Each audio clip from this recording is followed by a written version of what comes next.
मित्रों नमस्कार, मैं आचार्य गोपाल दुदुप्रेती। मेरे YouTube चैनल में आपका हार्दिक स्वागत है, अभिनंदन है। मित्रों, आज मैं आपको एकादशी जो भाद्रपद कृष्ण पक्ष की एकादशी पड़ेगी उसके बारे में अवगत कराने के लिए आया हूँ। तो जिन लोगों ने जो है मेरे इस चैनल को लाइक सब्सक्राइब नहीं किया, लाइक करें, सब्सक्राइब करें, अपने मित्रों तक शेयर करें। शास्त्रोक्त जानकारी आपको जो है एक शास्त्र के अनुसार जो भी तिथि होती है, जो भी हमारे व्रत निर्णय इत्यादि होते हैं, उस बारे में मैं आपको अवगत कराता रहता हूँ।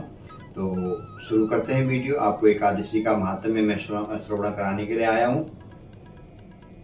जिन मित्रों ने व्रत करना है, तो कई बार ऐसा होता है अवसर कि आप जो है कथा श्रवण नहीं कर पाते, तो फोन से आप जहाँ भी रहते हैं तो आप सुन सकते हैं। तो यही मेरा प्रयास रहता है, आप भगवान की कथा का भी श्रवण कर पाएं। तो शुरू करते हैं वीडियो। सभी का धन्यवाद, नमस्कार।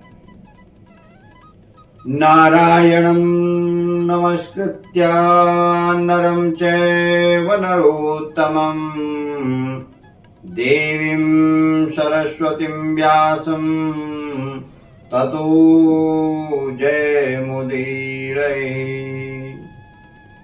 वंशी विभूषितकराण्डवनीरदाभा पीताम्बरादरुणबिम्बफलाधरोष्टात् पूर्णेन्दुसुन्दरमुखादरबिम्बनेत्रात् कृष्णात् परं किमपि तत्त्वमहं न जाने।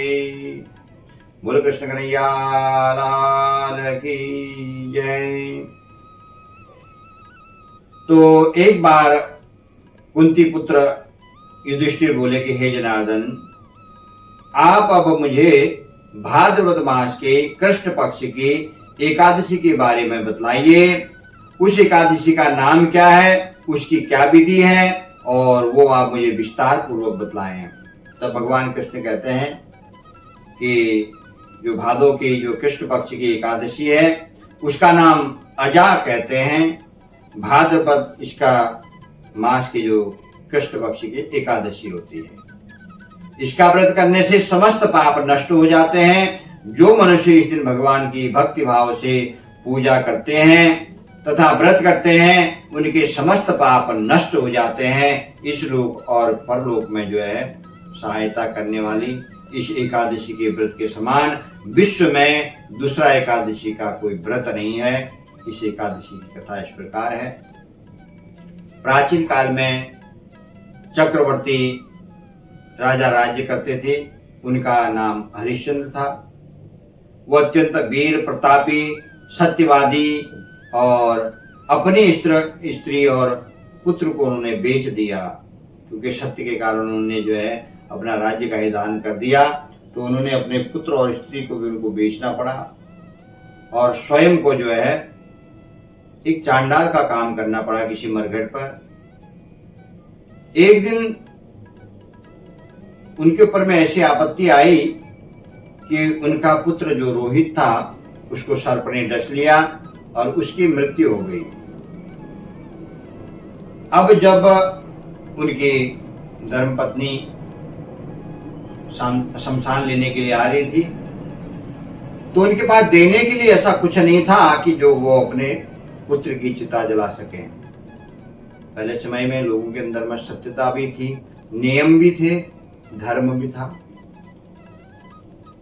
तो मन में विचार आया कि मतलब मैं अपने पुत्र को किस प्रकार चिता दे पाऊंगी। फिर भी उसकी मृतक देह को लेकर के वो शमशान तक पहुंची और वहां पर उसके पास देने के लिए कुछ नहीं था। जो वहां पर कर लेने का काम करता था वह उनके स्वयं पति हरिश्चंद्र थे। उन्होंने कहा कि जब तक आप कर नहीं देंगे तो इसकी चिता जल नहीं सकती है। उनके पास देने के लिए कुछ नहीं था, तो उन्होंने अपने साड़ी का पल्लू फाड़ करके जो है उनको दिया कर के स्वरूप, और फिर उन्होंने अपने पुत्र की देह को अग्नि में भस्म किया। अब यह सब दृश्य देख करके जो है वो बड़े मन में दुखी हो रहे थे। काफी समय बीत गया। काफी समय बीतने के बाद में एक बार उधर से जो है गौतम ऋषि आए। उन्होंने कहा, ऋषिवर, मैं बड़ा मन में दुखी हूं मैं हमेशा बेचैन रहता हूँ, मेरी यह स्थिति है। उनने पूरा वृतांत बताया। इस प्रकार मेरा सब पुत्र जो है रोहित, उसकी चिता का भी मुझे कर लेना पड़ा। सदैव दुखी रहता हूँ, सदैव मैं चिता शमशान में ही रहता हूँ। मेरे कोई ऐसा पुण्य आप बताएं जिससे मैं जो ऐसा कोई व्रत, कोई ऐसा उपाय हो जिससे मैं इस शमशान भूमि को त्याग करके कहीं मैं अपना जीवन यापन कर सकूं, वो कौन सा मैं उपाय करूं।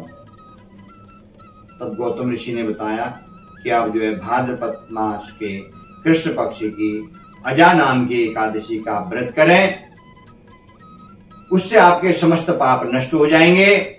और एकादशी का विधि पूर्वक जो है व्रत करें, भगवान का पूजन करें और रात्रि में जागरण करें, उससे आपके समस्त पाप नष्ट हो जाएंगे। यह कह करके जो है वो अंतर्ध्यान हो गए।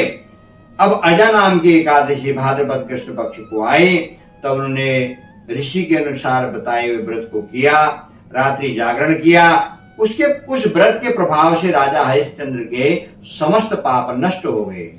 जब समस्त पाप नष्ट हो गए तो उनको जब अंतिम समय आया, स्वर्ग लोक प्राप्त होने लगा, तो वहां पर उस जगह पर जो है भगवान शंकर इत्यादि और देवता भी उनका जो है स्वागत के लिए खड़े हुए थे।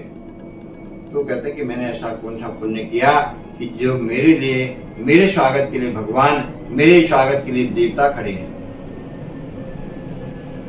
तब उनको बताया गया अजा एकादशी का प्रभाव है, व्रत का, पुण्य का।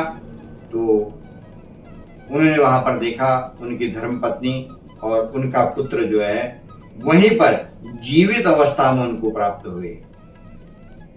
एकादशी का जो व्रत है उसके करने से स्त्री आभूषण से युक्त राजकुमार की तरह पुत्र और स्वर्ग की प्राप्ति, यह एकादशी के व्रत का प्रभाव था।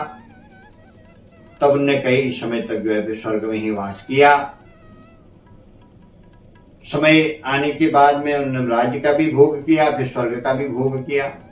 जो मनुष्य जो है इस अजा एकादशी का विधि पूर्वक व्रत करता है, वो कितना भी पापी हो तो उसके समस्त पाप नष्ट हो जाते हैं। और इस कथा को जो श्रवण करता है, इस कथा को श्रवण मात्र से ही अश्वमेघ यज्ञ का फल प्राप्त होता है। इसलिए इतना महान यह व्रत है। इसलिए आप एकादशी के व्रत का पूजन करें, विधिवत जो है प्रातः काल उठ करके गंगा जल मिश्रित करके जो है स्नान करें और भगवान का पूजन करें। शालिग्राम का जो है पूजन स्त्रियां नहीं करती हैं, तो इसलिए भगवान विष्णु का पूजन करें। कई लोग शालिग्राम का पूजन करके भी एकादशी का व्रत करते हैं, तो शालिग्राम का पूजन न करें। और आप जो है एकादशी का व्रत भगवान विष्णु की पूजन करें, कथा श्रवण करें। कथा श्रवण करने के बाद में जो है भगवान की आरती इत्यादि करें, भगवान को नैवेद्य इत्यादि चढ़ाएं और अपना फलाहार करें। एकादशी के व्रत में फलाहार ही होता है। और दूसरे दिन जो द्वादशी के दिन पारायण होगा, पारायण प्रातः काल जो है 6:45 बजे से 7:45 बजे के बीच में पारायण होगा। तो उस समय में आप जो है व्रत का पारायण करें द्वादशी के दिन।